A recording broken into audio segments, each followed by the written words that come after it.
Cricket বিশ্বকাপের বাকি আর মাত্র 2 মাস। নির্বাচকরা জানুয়ারির প্রথম সপ্তাহে ঘোষণা করতে যাচ্ছেন 15 সদস্যের চূড়ান্ত স্কোয়াড। জাতীয় দলের প্রধান নির্বাচক ফারুক আহমেদ জানান, দল নির্বাচনে ফর্ম, পারফরমেন্স আর অস্ট্রেলিয়ার কন্ডিশনের সামর্থ্য এসব বিষয়কে বিবেচনায় রাখা হবে। কার্ডিফ ইন্টারন্যাশনাল স্কুলের আয়োজনে আন্তঃ স্কুল বিজয় ক্রীড়া ও সাংস্কৃতিক উৎসবে সাংবাদিকদের প্রশ্নের জবাবে তিনি একথা জানান। আরো জানাচ্ছেন নজরুল ইসলাম। বিশ্বকাপ মঞ্চে আসার পর 2003 ছাড়া প্রতিটি আসরেই বাংলাদেশ পেয়েছে স্মরণীয় সাফল্য। 2007 বিশ্বকাপে টাইগাররা ভারতের মতো শক্তিশালী দলকে হারিয়ে গ্রুপ পর্ব পার করে।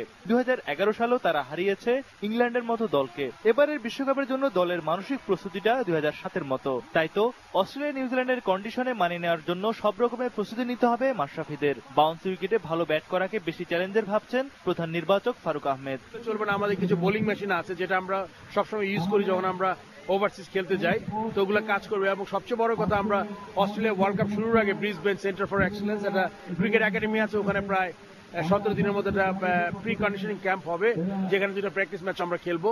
সে সবগুলো আমরা চেষ্টা করছি যাতে আমাদের ওয়ার্ল্ড কাপের ওই কন্ডিশনের সাথে মানিয়ে নিতে পারি। বিশ্বকাপের আগে বাংলাদেশের নেই কোনো আন্তর্জাতিক ম্যাচ। প্রিমিয়ার লিগে সুপার 6-এর লড়াই শুরু হচ্ছে। জিম্বাবুয়ের সঙ্গে সিরিজ শেষ করার পর তাই বর্তমানে ফর্মে থাকা খেলোয়াড়রাই বেশি এগিয়ে থাকবেন চূড়ান্ত স্কোয়াডে। পাশাপাশি অস্ট্রেলিয়ার কন্ডিশনে ভালো করার সামর্থ্যকে গুরুত্ব দেওয়া হবে। ফর্ম তো ডেফিনেটলি একটা প্লেয়ারের জন্য form is very important, performance.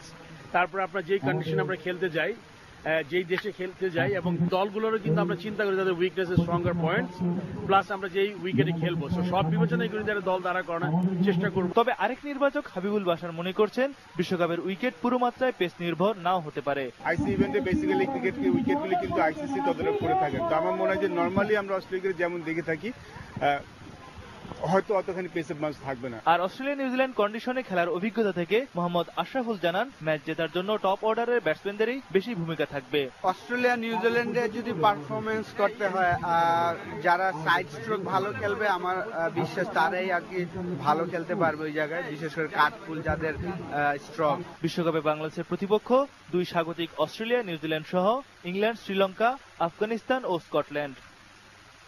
Nazrul Islam, news 9, Dhaka.